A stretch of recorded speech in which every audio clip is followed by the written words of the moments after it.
কপাল ভালো রবীন্দ্রনাথ ঠাকুরের লম্বা সাদা দাড়ি, ওরা চোখের সামনে যাদের যাদের এরকম লম্বা সাদা দাড়ি দেখবে তাতে ওদের প্রিয়জন হলেও না সেই দাড়ি ধরে ঝুলে পড়ে।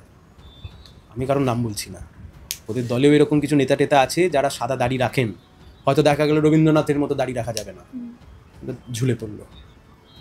মাথায় একটা সেন্স আছে, পশ্চিমবাংলায় রাজনীতি করছে রবীন্দ্রনাথের আবেগকে বাদ দিয়ে। কারা এসব?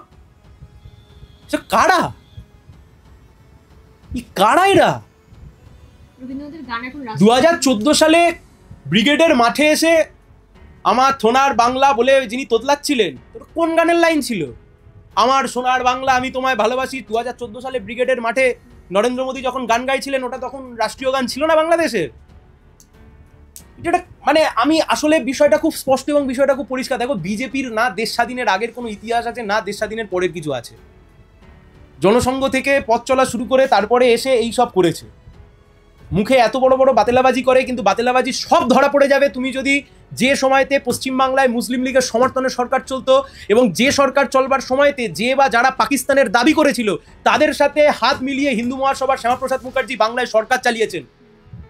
এসব ইতিহাসের ওদের যাবে আসবে না। সকালবেলা হোয়াটসঅ্যাপ খুলবে, সূর্য উত্তর দিক থেকে উঠেছে, না সূর্য উত্তর দিক থেকেই উঠেছে। মাথা মোটার দল, না মাথায় কোনো বুদ্ধি আছে না কিছু আছে, একটা জড় পদার্থের মতো বিজেপিকে ঠেলে যাচ্ছে তৃণমূলকে হারানোর জন্য। আর বিজেপির কেন্দ্রীয় নেতারা, বিজেপির দিল্লির নেতারা মন খুলে বলে দিয়েছেন যে দিদিকে উধার রেয়ে নেব, মমতা দি ওখানে থাক। এসআইআর করে মমতা ব্যানার্জি লাভ করানোর চেষ্টা করছে বিজেপি, ঘুরপথে বাঙালি অবাঙালি করে মমতা ব্যানার্জি লাভ করার চেষ্টা করেছে বিজেপি। সারদা, রোজভ্যালি, নারদা থেকে শুরু করে একের পর এক চিটফান্ডের মামলায় বিচারপতিরা চেঁচিয়ে চেঁচিয়ে তাদের গলা ধরে গেছেন। ইডি সিবিআই আর নড়েনি শেষ অব্দি।